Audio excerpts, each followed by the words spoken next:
మోడీ పాలనలో దేశం అప్పుల పాలవుతుంది. ఒక్కొక్కరి నెత్తిన 4.8 లక్షల అప్పు ఉందని కేంద్ర రిజర్వ్ బ్యాంక్ తన ఫైనాన్షియల్ స్టెబిలిటీ రిపోర్ట్లో వెల్లడించింది. రెండేళ్లలోనే తలసరి రుణం 90,000 పెరిగిందని తెలిపింది. పాత అప్పులు తీర్చడానికి కొత్తగా మళ్లీ అప్పులు చేస్తున్నారని పేర్కొంది. దేశంలో సామాన్యుడి జీవితం అప్పుల పాలవ్వడానికి ధరలు, ఉపాధిలే కారణమని నిపుణులు చెబుతున్నారు. కేంద్రంలోని ఎన్డీఏ పాలనలో సామాన్యుడి జీవితం అప్పుల పాలైంది. మోదీ పాలనలో పేద మధ్యతరగతి జీవుల బతుకు చిత్రం సంపాదన మోరెడు అప్పుల బారెడన్నట్టుగా తయారైంది. దేశంలోని ఒక్కో పౌరుడి నెత్తిపై ఇప్పుడు 4.8 లక్షల అప్పు ఉంది. అంతేకాదు గడిచిన రెండేండ్ల వ్యవధిలోనే ఈ అప్పు 90,000 మేర పెరిగింది. ఈ విషయం ఫైనాన్షియల్ స్టెబిలిటీ రిపోర్టు 2025 పేరిట రిజర్వ్ బ్యాంక్ ఆఫ్ ఇండియా తాజాగా విడుదల చేసిన నివేదిక తెలిపింది. 2025 మార్చి నాటికి దేశంలోని పౌరుల తలసరి అప్పు 4.8 లక్షలుగా ఉన్నట్లు ఆర్బీఐ నివేదికలో వెల్లడించింది. 2023 మార్చిలో ఇది 3.9 లక్షలుగా ఉండగా రెండేండ్ల వ్యవధిలోనే 90,000 మేర పెరిగినట్లు వివరించింది.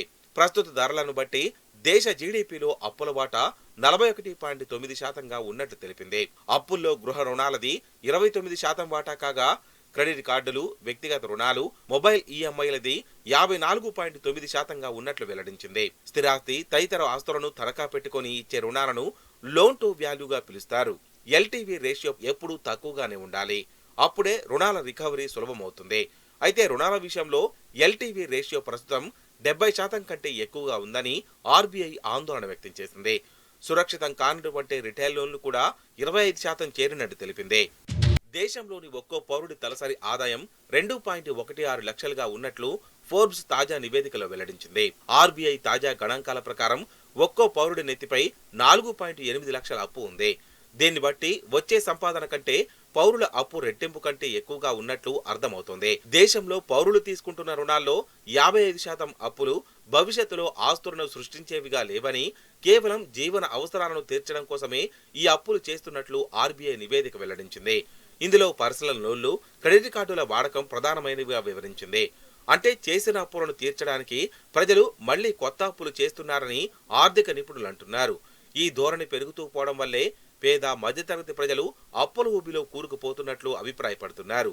పెరుగుతున్న ధరలతో కుటుంబ పోషణ భారంగా మారడం, విద్య, వైద్య ఖర్చులు పెరిగిపోతుండడం, నైపుణ్యానికి తగ్గ ఉపాధి అవకాశాలు లభించకపోవడం, చాలీచాలని జీతం, ద్రవ్యోల్బణానికి తగినట్లు వేతన పెంపు లేకపోవడం వెరసి సామాన్యుల అప్పులు పాలవుతున్నట్లు చెబుతున్నారు. కేంద్ర ప్రభుత్వ వైఫల్యమే దీనికి ప్రధాన కారణమని విమర్శిస్తున్నారు. మోదీ 11 ఏళ్ల పాలనలో నిత్యావసరాల ధరలు 300% మేర పెరగడాన్ని, ఉపాధి కల్పన అధపాతాళానికి పడిపోవడాన్ని ఇందుకు ఉదాహరణగా చెబుతున్నారు. గడిచిన 11 ఏళ్ల పాలనలో ప్రజల జీవన ప్రమాణాలను పెంచడానికి మోదీ ప్రభుత్వం చేసేదేమీ లేదన్న విమర్శలు వినిపిస్తున్నాయి.